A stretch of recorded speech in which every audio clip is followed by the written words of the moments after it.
Hey, Anonymai. Junior and I are here tonight. Say hey, Junior. Hi. So, my good friend at work is also a coin collector, and his dad is too.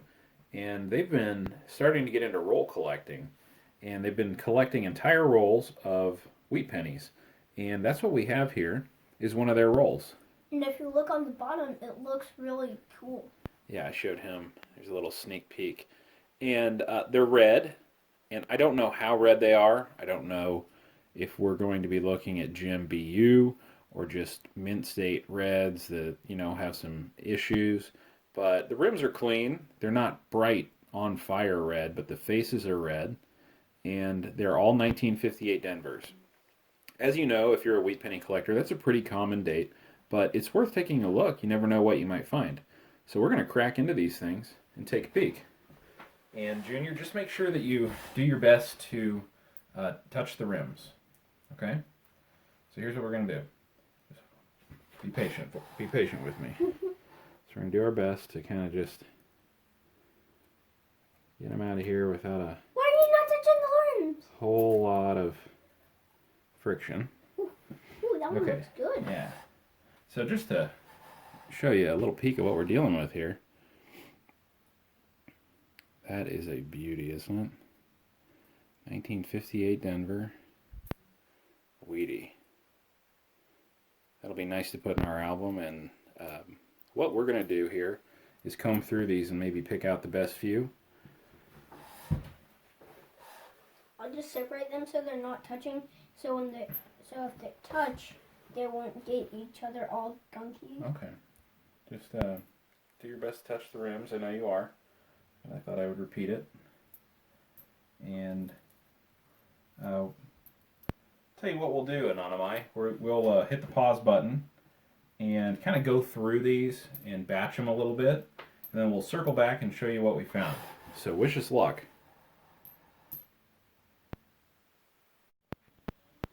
Alright guys, we kind of went through these here. And it didn't take very long. It's only one roll. But we made a pile over here. And these are coins that are... You'd be very excited to find them if you found them in a coin roll. They are nice. They're mint state coins. I am not knocking these coins, but they do have imperfections that were enough to where we set them aside for our first run. So these were kind of the first obvious coins that had something wrong with them. Some of them were spotting, some were miscoloring, some you would catch a glimmer of a fingerprint somewhere in the field. And they're very nice coins. We're keeping them. Don't hear me wrong at all. But these were the weakest of the bunch. And then this is the middle of the bell curve. These are all very nice coins.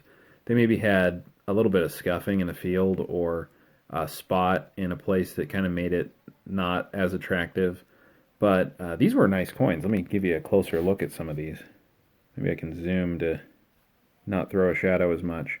These are very nice coins. There's something that you would be very happy to put into your album, but they're definitely mint state coins.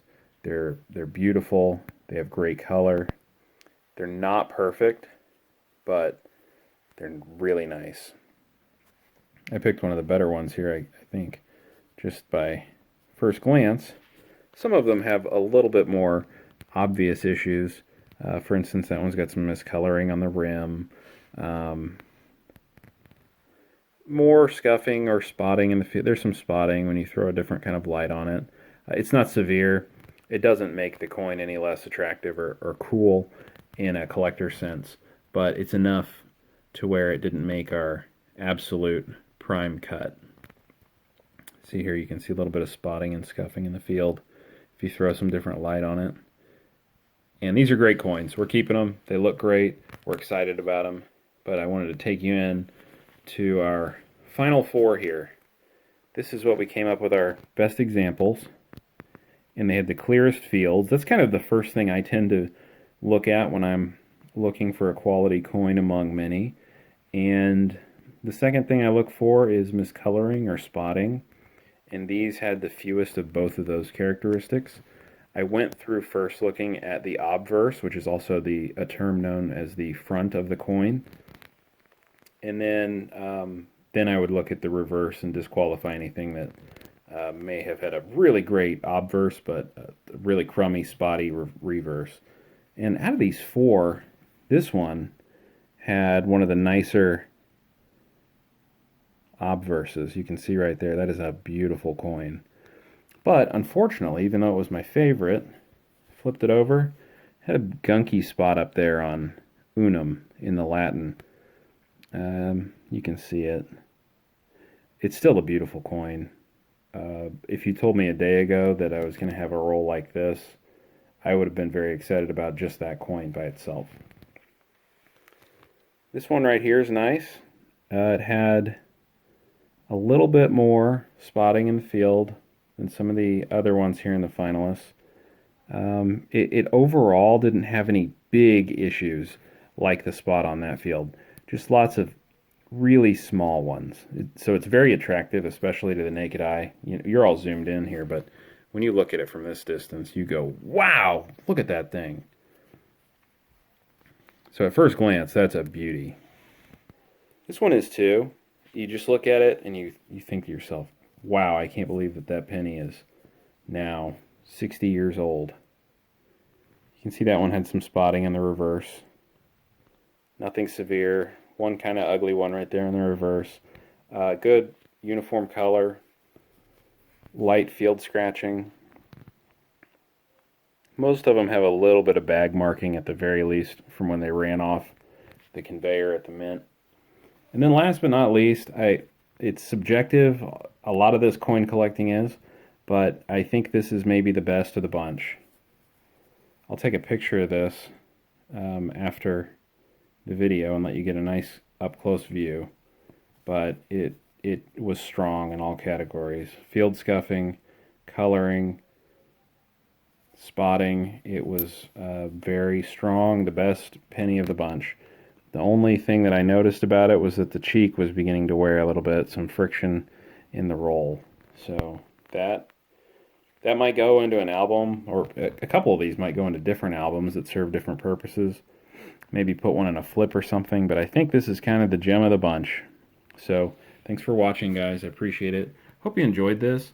Some people get into collecting whole rolls, so if you're looking for a new way to grow your collection, maybe think about buying these brilliant BU rolls of some of your favorite years and slowly build out the collection. You don't have to do it overnight. It's not a race. But I hope you enjoyed the video. Click the like button, share and subscribe. Junior just wandered back in here. You want to say something? Bye. Oh, just bye? What else? And we have a cool coin. Anyway, click the like button, share, subscribe. He wandered off. And we'll see you next time, guys. Thanks for watching.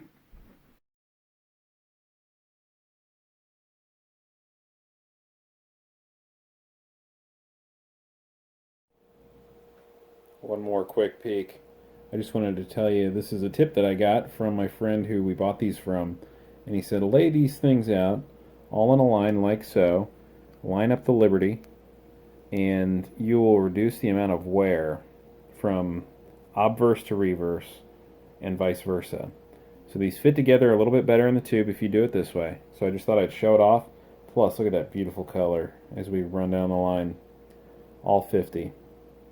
And I ended up, I did have a pretty red one in my collection that it was comparable to some of the not as perfect ones down here, and I ended up putting it in my type collection, the nicer one that we were discussing a minute ago. Looks good in there, doesn't it? So anyway, I'm going to gently slide these back into the tube, sock them away for another day. Who knows? When I croak, maybe my son will get them and they'll be 100 years old and worth a few bucks. So thanks for watching, guys.